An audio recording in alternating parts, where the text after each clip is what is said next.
Welcome back to Southern Life. We just got back from a road trip to Miami where we spent a few days. We've all heard that life in Miami is difficult, but you have no idea exactly how difficult life in Miami actually is. While we were in Miami, we did some gig work and ran into some competition. These guys that sit around in scooters in front of restaurants waiting for food delivery. As competitive as the job market is in Miami, it's a difficult place to carve out a living. On Monday, we did food delivery, and after working for 4.5 hours, we only made $29 in 9 trips. Thus, we made $6.50 per hour, which is less than half of the state of Florida's minimum salary. However, after driving around for 4.5 hours, we actually spent more money on gas than what the gig jobs brought in, bringing our total net loss to the day to losing $3 after working for 4.5 hours. It almost seems like the more you work in Miami, the more money you lose. Working in Miami also just about destroyed my Uber acceptance rate because we had to pass up on so many rides that clearly didn't pay enough money even for gas. Our cancellation rate also skyrocketed as many people were trying to scam us while we were doing food delivery. For example, we had one individual who had a good paying ride at $15 for half an hour, but when we accepted the ride and picked it up, he changed the address from the area of the Miami airport to Homestead, a far less desirable place to deliver to. We ended up having to cancel this delivery and return it to the restaurant because it was far too impractical to go to Homestead. Now, I've had bait and switch with passengers where they're trying to go to a dangerous neighborhood late at night and they'll say they're going to the airport, and as you're driving there, they switch the address, and now the Uber driver is kind of forced to take them to their new destination. But I can say I've never had a bait and switch on a food delivery. Turns out that Uber will let you return the meal to the restaurant and cancel the order, but it will still affect your cancellation rate. Regardless, this was our first passenger on Monday. Later in the evening, we had somebody who had a delivery from downtown Miami. When he showed up, he had a plastic bag with a pill in it. Now, you're not supposed to do that on Uber. If you're delivering a prescription medication for somebody, you have to order it from the pharmacy, and from the pharmacy with a barcode, you can deliver it directly to the person's house. For example, this individual could have done this legitimately by ordering the prescription from a pharmacy and from the pharmacy having it delivered to the person's residence. The way he was trying to do it was illegal, and it would have required me, the Uber driver, to process and practically traffic illegal while driving for Uber for $13. Thus, this was the second ride on this evening that we had to cancel because practically this individual was trying to use us as a mule to transport pills openly. No concealment method, nothing, just a plastic bag with pills inside. The crazy thing is that this individual met us in a vehicle, so he had a car. He was probably just too afraid to make the transaction, or it was too risky or too dangerous, or he didn't know the person at the other end and was afraid it could have been a bus, so he sent us on a crash test dummy mission to deliver his pills for him. We had to cancel that ride, and that again was the second cancellation of the evening. Again, if the pay rate wasn't bad enough, you're dealing with people that are trying to get you to engage in an illegal activity. You have people that are trying to scam you. And if you do get a good delivery to an expensive area, you have to show your ID to enter the community. You have to put your name on a guest log to enter the community. And then you got to get in an elevator and deliver it all the way upstairs, making it one of the most time-consuming deliveries you're ever going to have. Now, I've Uber driven in Tampa, Jacksonville, Sarasota, Fort Myers, Naples, and Miami clearly has to be the absolute worst place I've ever seen to do any type of gig work. Add to that housing in Miami is among the most expensive of anywhere in the country right now. A one-bedroom apartment, less than 800 square feet in the outskirts of Miami, is running at around $2,200 a month. With utilities, a one-bedroom in the center of Miami will come close to $3,000 a month. These are these new luxury apartments like the one right here that are popping up all over Miami. So the cost of living in this city is absolutely abnormally high. So imagine living in a city where housing is extraordinarily expensive, but making money is challenging, difficult, and extremely competitive. Here in Lakewood Ranch, Florida, out the door at $2,700 a month, I get a 2-bedroom, 2-bath, brand spanking new luxury apartment with a pool, a gym. This place is extraordinarily luxurious. None of the apartments that we looked at in Miami were luxurious. They were just kind of run of the mill. Therefore, if I were to relocate to Miami, I would be losing one bedroom, one bathroom, about 400 square feet. And on top of that, I would go from a luxurious setting to a kind of run of the mill setting. This is the Liberty City Liquor Store, and here we also had to cancel the ride. As I walked in, the person there asked me for money, and I told him, bro, I'm doing Uber delivery at night in a dangerous neighborhood. Like, I'm really going through it right now, bro. I just ain't got it. Despite the fact that the store dispatched the delivery, when I arrived, they didn't have the items prepared, and they didn't really even have what the person wanted. When I walked out, the same dude asked me for money again, and I was like, bro, I already told you I ain't got it. Like pretty much like I told you I ain't got it when I came in. Now you're asking me again. Regardless, it was pointless to go here because the store didn't have the order ready. And that means that I had to cancel the order. And that made the third cancellation in Miami. So while doing food delivery in Miami, you're running at about 3 cancellations per every 10 orders because of factors completely out of your control, like the store not being ready, like the person trying to scam you, or like the person trying to get you to do something illegal.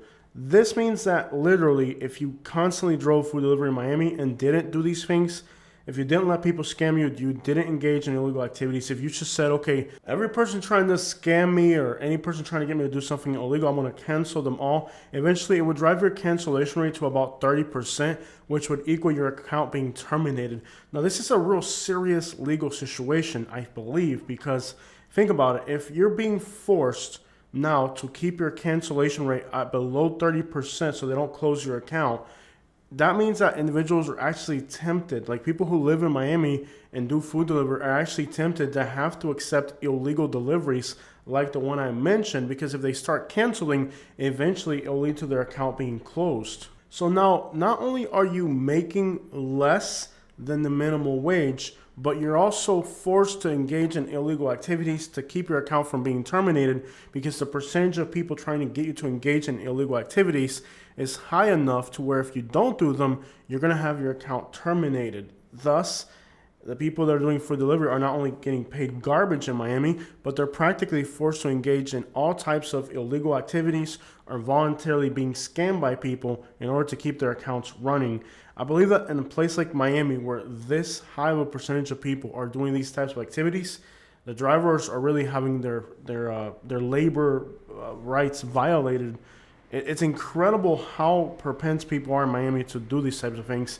I mean, I do food delivery here, and I have had one person try a scam on me in Palmetto, Florida. This is a guy that said we tried to fight him when we made the delivery, but we had it on dash cam, so he wasn't able to pull that off. But regardless, like, it's a type of situation where the drivers are kind of forced to do illegal activities to keep their accounts running, because if they were just to stand up for their rights every time somebody tried to do something wrong to them or scam them, or when somebody tried to force them to make an illegal delivery, eventually they would have their accounts terminated. So it leads me to believe that most people that are doing deliveries in Miami are just voluntarily, doing these illegal activities to keep their accounts from being terminated.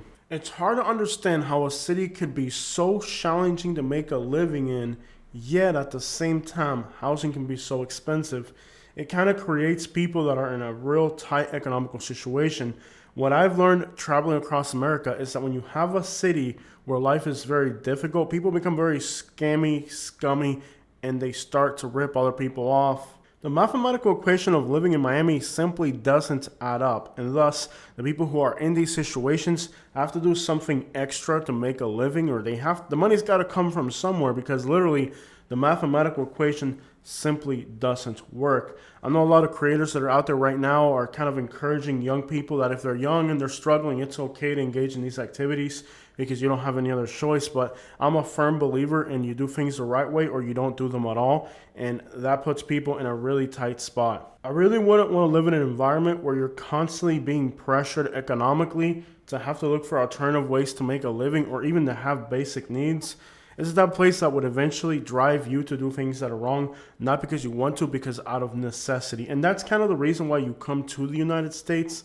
It's a thing that happens a lot in other countries. Like when I go to Cuba, I meet a lot of people that do crazy things in Cuba because it's like, well, what the crap are we supposed to do? Like, there's no legitimate way to make it.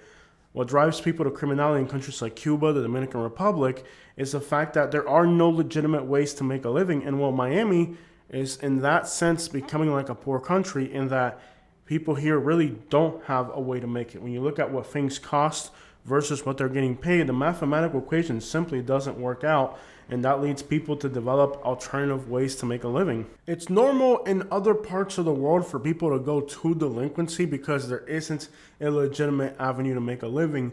But I believe in the United States, we should be far beyond the point of people having to go to delinquency because there isn't enough, literally people that don't want to go to delinquency end up in delinquency involuntarily. That shouldn't be happening in the United States. And Miami is not a violent city. Miami isn't a scary city. Miami is fairly safe. Cincinnati, for example, has a homicide rate that's 3 times higher. The same thing can be said about Louisville, Detroit, Indianapolis. All those cities are several times more deadly than Miami. Miami is not a violent and scary city. The problem in Miami is that people just can't make enough money to live. And then that forces people to engage in activities that are illegal simply just to survive. The area that we're in right now, this is Liberty City. These are some of the most dangerous neighborhoods in Miami. It's at around 1 in the morning, and we don't really match the demographic of this neighborhood. We're like totally a fish out of water, yet people are really nice and courteous and respectful. So Miami isn't this bad, evil place where people are horrible. Miami isn't like that. Like, Miami is a good, welcoming city. The problem is that there aren't enough opportunities. And part of the reason why is that American businesses refuse to invest in areas. For example, if you've looked at a map of Tampa, Florida, you may notice that in the black neighborhoods, they're not putting a Publix in the black areas. They're not putting a Starbucks. Sure, they might hire a black employee in a white area, but they're not putting a Publix in a black area. They're not putting a Starbucks in a black area. In Miami, for example, communities like Hialeah have been able to take advantage of the fact that large corporations haven't moved in, haven't invested in these demographics, and they've been able to do a lot of mom and pop businesses, which means that more money and profits go directly to the people who are entrepreneurs. But for the average person that doesn't have the ability for a startup and start their own company, it's very difficult in Miami. So you got to understand that Miami has been economically isolated. Big businesses in the United States, corporations, do not want to invest in the demographics of Miami. Miami-Dade is 70% Hispanic, right? The white population here is like 10% at most. So they don't want to invest in Miami. They don't want to put resources there. They want to keep Miami economically deprived because of its demographics. And, we talk a lot about racism in the United States, but you rarely ever hear people talk about economic racism. But the reality is, they're not putting a Publix or a Starbucks or a Panera in a black neighborhood or a Hispanic neighborhood. They're putting those in areas where it's mostly white people. For example, in Collier County, Florida, the town of Immokalee doesn't have a Publix. But in Marco Island, where there's practically nobody, there's 2 of them. So they say that this is like, oh, well, it's not based off of race, it's based off of income. But that isn't true. There's plenty of low-income white areas that will get a Publix. They're just not putting the investment into these communities. So what happens is you get a lot of mom and pop places, and that creates opportunities for some people. But again, if you're the average working class person, there's no infrastructure in place for subsidizing your income. You have to create your own avenue in a place like Miami. You can't depend on Miami to give you a job. You got to come to Miami with your own hustle because there's nothing there in place for you. And in the United States, corporate America does create, slots of employment for people, opportunities for people, jobs for people. And if the place wins or loses, it doesn't fall directly on the people, it falls on the corporations. The only real reason why the Hispanic and black communities have been able to survive is that many people will start a business in Miami for the community. Now, this doesn't exist in corporate America, but it exists in communities. Somebody will start a grocery store that just breaks even. They'll start a little corner store that just creates a few opportunities. This is actually a business model that works in Latin America and other countries where you'll start a business that isn't exactly profitable, but it at least creates opportunities for other people. I know people in Miami who have done this. And somehow after a while they figure it out and the business will become productive and they can start a few, more stores and they'll grow their brand. But the concept of the business isn't the American corporate model of how much can I squeeze out of a dollar. It's kind of the model of Latin America of, okay, even if this business doesn't make me rich, it helps 10 people in my community have an opportunity to get a job. And many people of Latin American backgrounds have done this in Miami, and they've created communities where the businesses aren't exactly that aimed at generating profit. They're mostly aimed at just sustaining the community. This creates situations, for example, that somebody will open a grocery store to ensure that a poor neighborhood has a grocery store because large American corporations don't want to invest in those neighborhoods, and that it's affordable to people. So in many of these poor neighborhoods, if you walk into a corner store, there used to be many years ago a lot of like Asian companies and Asian people who would come in and they would they would capitalize on the fact that there wasn't anything in these communities. Horrible practice. And these are mostly people from like Bangladesh, India, and other places that will invest into these communities to exploit these communities with exorbitantly high prices. Thus the name convenience store. You're paying for the convenience that they brought the business to your community. This used to be a prevalent thing in many places in the United States where the people from within the community didn't invest in their community, so an outsider would come in and create kind of like a price gouging situation at the local corner store, and now you're paying $4 for a bottle of water. But a lot of people wised up and they created those opportunities for their own communities. And what happens in the state of Florida is that many people, like, I'm not going to say the names of these particular stores, but there's particular businesses that will open up in a neighborhood, and the goal of that business isn't to generate a huge profit. It's just to make sure that people in that neighborhood don't starve to death. And I have to give it to the businesses in Miami that do that. People that create opportunities not for themselves to get rich, but here's somebody who invests $500,000 to make sure that somebody has a gallon of milk in the neighborhood, to make sure that that gallon of milk is $3, not $10. And I have to give it to the people of Miami for looking out for their community. And now if you go to Miami, let me show you the cost of getting food in some of these places. The most expensive meal we had in Miami was $41. 2 steaks with milkshakes with sides and everything for $41. We went to a bakery, had 2 coffees, 2 steak sandwiches for breakfast, and on top of that, like, we also had like a giant box full of pastries, which we brought some home, shared some with Dad. It was like a bunch of pastries, and that whole thing was with tip like $60. Most money that moves in the United States right now in most cities is corporate money, greedy American corporate industries. In Miami, you have a lot of individuals who have money, and because of their background, Latin American, they don't invest money conventionally. They don't follow the rules of corporate America. People are not just starting a business in Miami because they have money and they're going to invest it with the stocks. They have money in Miami and they say, okay, I want to have a grocery store, or I want this neighborhood to have a good restaurant, or I want to create a place for people to have a good time. And it becomes not so much about the money, but it becomes about the purpose of the money, something that is missing in many places in America. So there are some great businesses in Miami, and there's great people with great business models that differentiate greatly from the American industrial complex of every dollar. How can we make this bag of chips smaller? How can we squeeze another penny out of this dollar? How can we give the customer less, and how can we charge more? That's the way the American industrial economical system works. But in Miami, you have money from Latin America, and these individuals, they don't invest money the same way. A lot of them don't care about investing their money. They care about doing something with their money. And what that means is that you have restaurants, you have just places that are like, the workers are really happy. That's another thing I've noticed.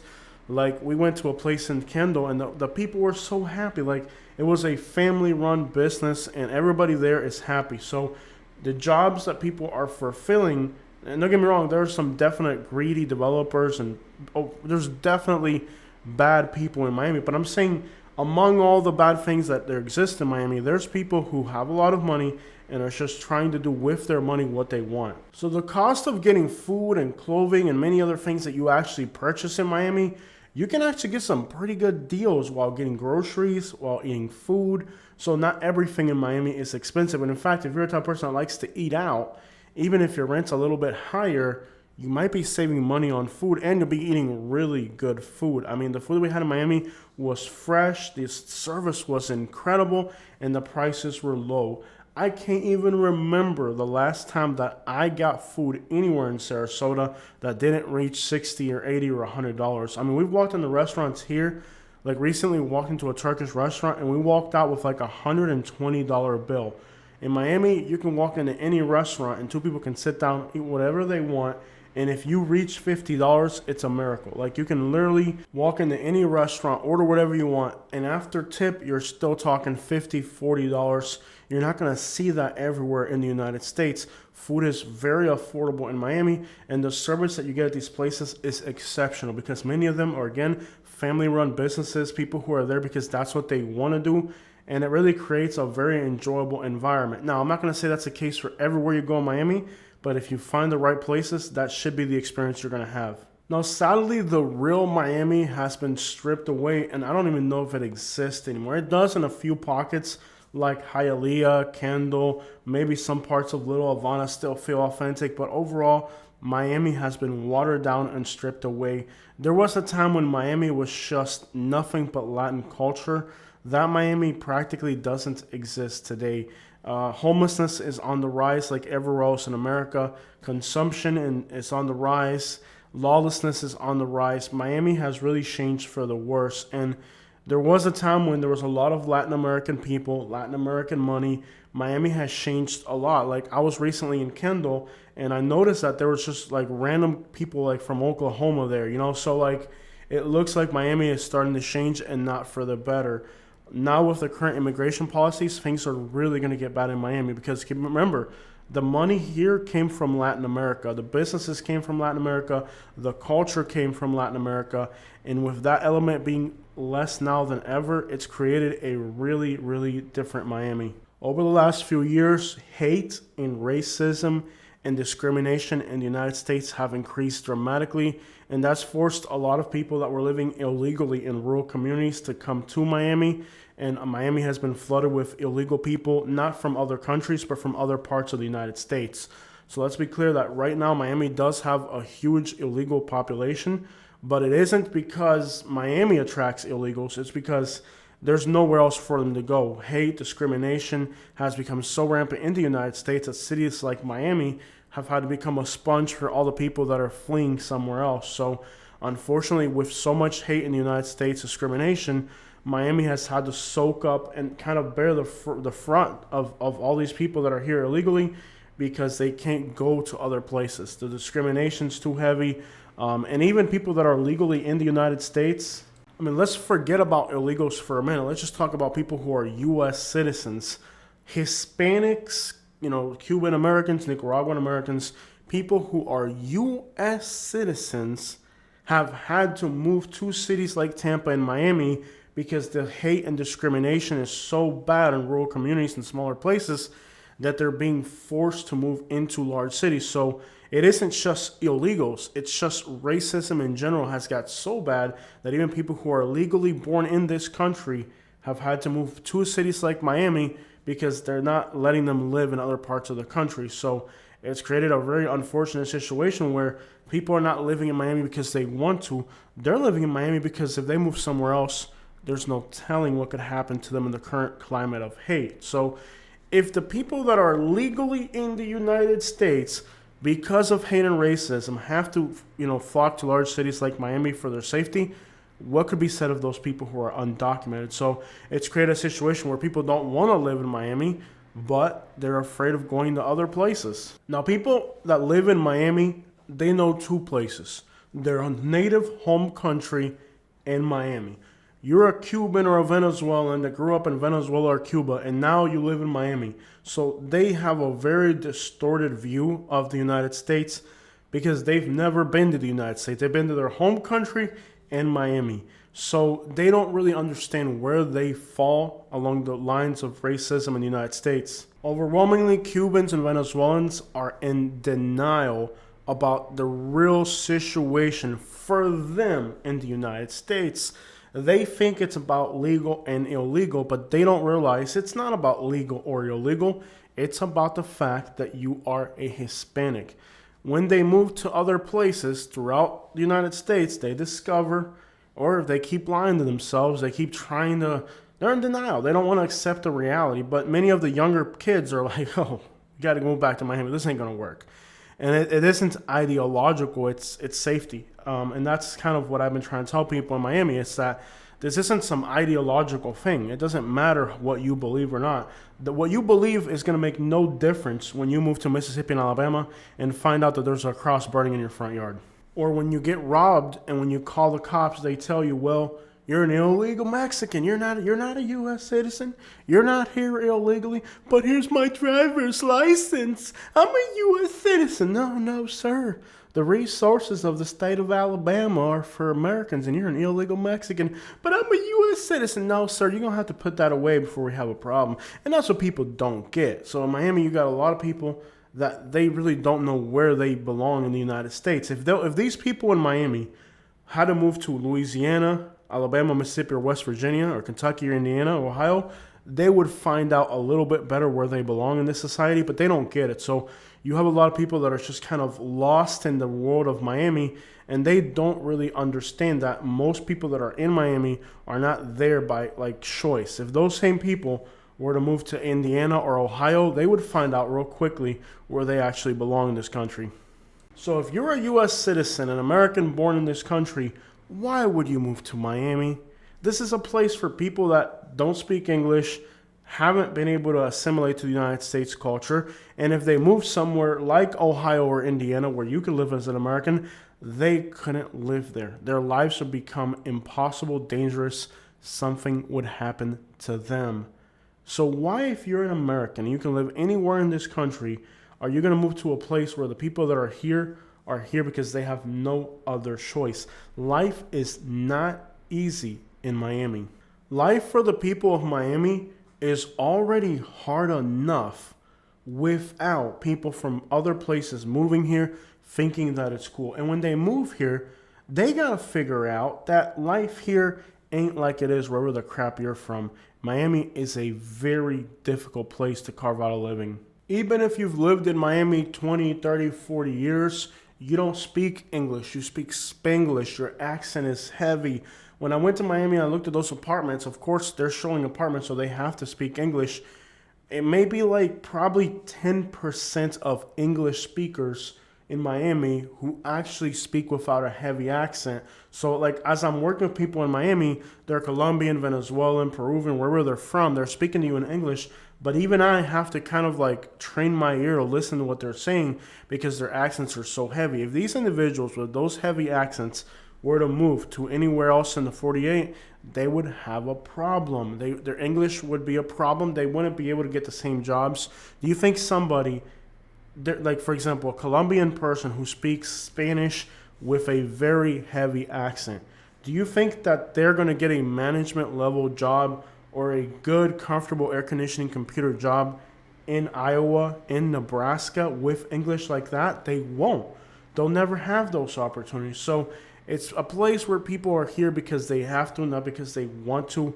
But for some reason or another, people really thought that if they moved to Miami, they were going to have opportunities.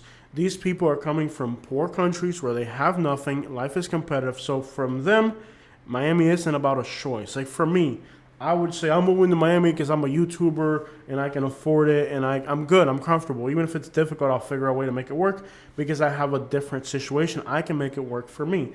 But for the people that are here in Miami, they don't really have those choices. They don't have those opportunities. And when they try to go somewhere else where life is cheaper and more affordable, life gets really scary for them. Right now in South Georgia, there's a little town that's got full of Cubans. They even have Cuban stores there. I got friends that live in that little town. And when I asked them, hey, what have you guys had to deal with racism and discrimination? They don't give you an answer. They don't talk. They just kind of lower their head and they don't talk about it because they know it's difficult. They don't want to talk about it. They can't talk about it. That's the thing about it, you know. That's the thing about intimidation, is that people can't talk about it. But like I've said, I got a lot of friends that are living in South Georgia, and when I ask them, hey man, what's going on, like this and that situation, they won't talk about it. They're scared to talk about it for their safety. So it's a real situation for people when they try to leave Miami. So a lot of people are stuck here, and a lot of people take advantage of the fact that these people are stuck here. Not just U.S. citizens. There's Hispanics that exploit their own community. And I'm not going to start calling names out, but many of the people that you guys hear their names from Miami and you guys think are heroes are scumbags that have been exploiting their own communities for decades now. The people in Miami know this. Like, the crazy thing about Miami is that there's people in Miami that are exploiting their Hispanic communities even more than people from other places. Yes, you have people that look out for the Hispanic community and provide jobs. A lot of the names that you may hear from Miami that to you might think that these are Cuban heroes, these are not heroes to the Cuban people in Miami. These are people who have been systematically stealing, draining, and exploiting their own communities. So when you talk about racism in the United States, is the interesting notion that in Miami, there are people who have done a lot of harm to the community. I mean, corruption in Miami is pretty serious these days, and they don't mind destroying communities. They don't mind, especially and it's like a circle between developers, city officials, and of course, sadly, law enforcement is part of that circle as well. But you have a situation in Miami where there's people that are also exploiting their own community as if things were not hard enough. So yeah, you got scrupulous people in Miami that are more harmful to their own community than those that even hate the community. So people in Miami are in a tough spot. I mean, they're looked at as nothing more than somebody to be exploited. And again, if you're an American and you can live anywhere in the United States, why would you put yourself in a community of people that are vulnerable, being exploited, and have no other options but to live here? Now, these people have also created a community that's safe overall. Miami is not a violent city. People want to live here for the weather, the vibe, the culture, the food. It's a fun place. When people are busy working, they don't really have a lot of free time to create bad situations like crime. People in Miami are too busy to hate, and that creates a situation where, money moves, people have bills to pay, people ain't messing around. And, there's some good aspects to that. It creates a better community overall when everybody's busy. When you talk about Miami, people think about Miami Beach, they think about Wynwood, they think about all these glamorous places, movie sets and music videos, but they don't really realize that that isn't the reality of the average person living in Miami. The average person in Miami is really just struggling to get by, and they'll probably never get nowhere. When you create a community where so many people are just living paycheck to paycheck, they don't really ever get the opportunity to fulfill much more in their life than simply working endlessly. And that creates a lot of other problems with, you have a community where people aren't able to save money. People aren't able to go on vacation. People are just kind of stuck in this never-ending battle of paying the bills every month, living paycheck to paycheck. That isn't exactly like the type of place you want to end up. And unfortunately for many people of us that are trapped in South Florida, we've been in this same situation for years and years where people are just stuck in this never-ending cycle. If you were to go to other parts of the country, people have more savings, they're more comfortable, they work less, they have more savings, they're not stressed out about the bills. People are able to live more comfortably, have more things, have more savings, all that while living a more stress-free lifestyle. And it isn't that people in Miami don't want that for themselves. It's that because of their race, if they were to go somewhere else in the United States, there's no telling what the crap could happen to them. Like me personally, I would have never even considered the notion of living in Miami until I moved to Alabama and had that experience. And then I realized, okay, this is possibly the only place where I'm going to find my big dreams, because nobody is going to impair me from reaching it. And that's kind of what happens to a lot of people like myself. It's like, even though we understand how difficult life is in Miami, we understand that perhaps in Miami there's no ceiling for me, there's no cap. But I did realize that working for the people in Miami that have money, a lot of these people just look at other people as servants. Like in Miami, if you look scummy, if you look poor, people are going to treat you really bad. But if people think you have money based on how you dress, how you appear, they'll treat you like royalty. And that isn't the case everywhere in America. Miami is a really at face value type of city where if at face value people perceive that you're poor, they're going to treat you like garbage to your face. And if people think there's something they can get out of you, they're going to be really nice and friendly. And that's because they think there's something in it for them. So the superficiality of Miami is real, but look at Miami as two different places. You have your Wynwoods, your Miami beaches, your Brickles on one side, and then you have your Hialeahs and Kendalls on the other. Miami isn't just one metropolitan area with one unique feature. A lot of people just look at Miami as one single block. Miami isn't like that, okay? What's going on in Wynwood and Brickell and North Miami Beach and all those types of places is not what's going on in Hialeah and Kendall and other places in Miami. So you got to know where to draw the line and see what part of Miami you're in.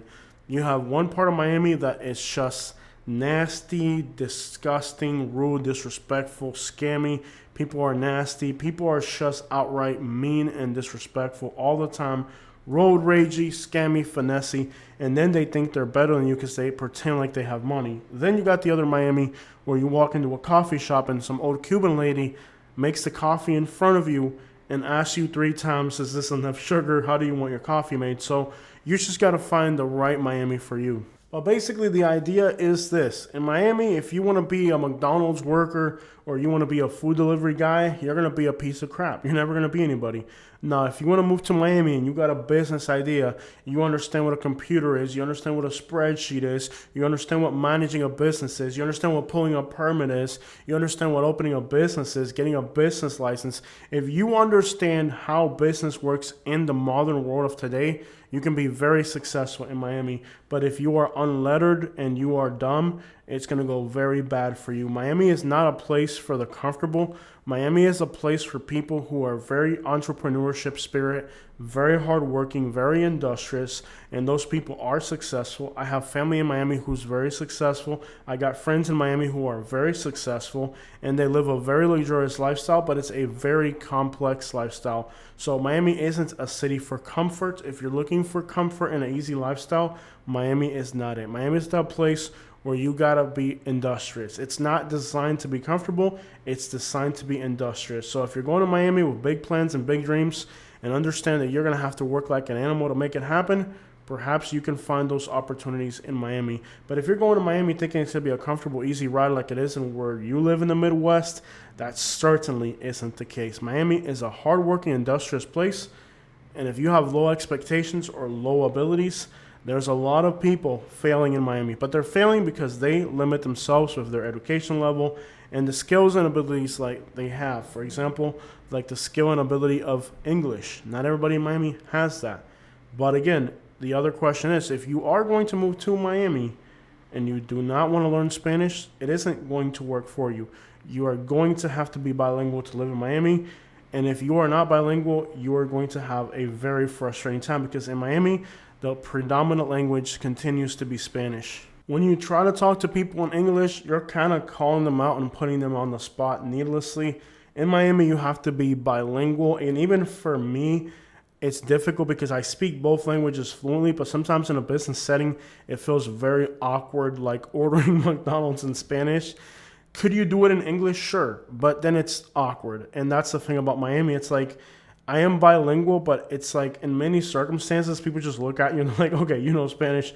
You're just going to have to go with this. You're going to have to go with this because people do speak English, but they prefer Spanish. And you know what? The First Amendment of the Constitution, the freedom of speech, they're absolutely entitled to do that. This is what the United States was about. The United States is for the freedom of religion, the freedom of expression, the freedom of press, and the freedom of speech. People can speak in whatever language they want to. So that's one of the beautiful things about the United States is the freedoms that we have here, and people have the freedom to speak to you in whatever language they want. Yes, people will talk to you in English, but it's going to be more awkward than probably you'd want. And for me, being bilingual, sometimes I prefer Spanish, sometimes I prefer English, and it is a little awkward when you go with the English option because the other person's just sitting there like, why are you making this difficult? So if you are an English speaker, a lot of people speak English and they'll simply refuse to speak English with you, even though they know English, because it's kind of like a protection for the community. Because again, These are people that have no other options. By speaking Spanish and forcing you to speak Spanish, they're ensuring that people in their community have an opportunity to have a job that they wouldn't have anywhere else. And people in Miami are starting to wake up to the reality that no, they are not like this. They are looked at as immigrants. They're looked at as illegals even when they're legal. People in Miami are starting to wake up to the reality that, perhaps like a few years ago, there was this whole movement of, if you work at a drive-thru, you have to at least know English. That's kind of starting to fade away right now. People in Miami are starting to figure out the reality of living in this country. And you'll run into people that even though they know English, they're not going to talk to you in English because they have to protect their communities that have no other options right now. So just so you know, if you are a English speaker and you move to Miami, even if people speak English, they're not going to talk to you in English. On this trip, I try to use English as much as possible, and people know it, but they're going to change you back into Spanish real quick. So you're going to have to understand that the people in Miami speak Spanish as a protection. Any people who speak English are going to opt out of talking to you in English. Now, they'll be nice and friendly, but in Spanish. And that's kind of what I encountered with my wife, Katie, who speaks practically no Spanish. Like, we had this old Cuban lady who just started talking to Katie in Spanish and just telling her about the restaurant and the foods and everything. And I was like, she doesn't speak a word of Spanish like that. And she's like, I don't care. I'm going to talk to her, but in Spanish. So it's a thing where, like, if you're American, you're going to run into people who are purposely going to, and they're not doing it to be mean or nasty, but they're just getting you used to the idea that it's Spanish. And my wife, Katie, for example, I had one lady, like I said, who just wanted to talk to her. Like, I left them alone, and they just had to figure it out. The lady was just, like, trying to talk to her in Spanish, and that was the end of the story. We're talking in Spanish. You're going to have to figure this out. It isn't a mean or nasty thing like in other places, because I do feel like people were really nice and courteous to us, and I don't think it was hypocritical. I mean, I really do feel like people in Miami are very straightforward with whatever they got going on. And that's another thing that you may not like about Miami is that people here get to the point. It's not like other cities where people beat around the bush. If people don't like you in Miami, they're going to let you know off the bat. There's no beating around the bush in Miami. People here are really straightforward. So, but regardless, if you are an English speaker and you expect people to talk to you in English, it's not going to happen. And I think a lot of people in Miami are waking up to the reality that, no, we speak Spanish, and if you don't like it, oh well, freedom of speech. And even if you have somebody who, I know a few years ago, people in Miami kind of contracted and tried to okay, we're going to conform to speaking English. But I think with the recent changes we've seen in the United States over the last few years, this whole we're going to try to learn English thing, it's done in Miami. Like, people are not doing that anymore. People are like, this is Miami, speak Spanish, don't like it, oh well. There was a time where people in Miami were trying to conform and trying to believe that people have waken up to the reality of what the climate is in the United States. And I feel like now in Miami, compared to other visits, people are not trying that hard to please you. If you don't speak Spanish, oh freaking well. And for the people in Miami, it's fair. I mean, when they go to other parts of the country, nobody accommodates them for not knowing English, so why would they have to accommodate you for not knowing Spanish? And I think Miami is also a very misunderstood city. I mean, people just have all these crazy prejudices about Miami, that it's dangerous, that it's full of illegals, and all these crazy things that are like an exaggeration. Okay, the overwhelming majority of people in Miami are U.S. citizens, are legal. Yes, there's an illegal problem in Miami now. It hasn't always been the case. It's like a new problem. But it isn't because Miami's attracting these types of people. It's because these people have nowhere else to go these days. Like, people just have these horrible notions about what Miami is that are somewhat outdated, somewhat inaccurate.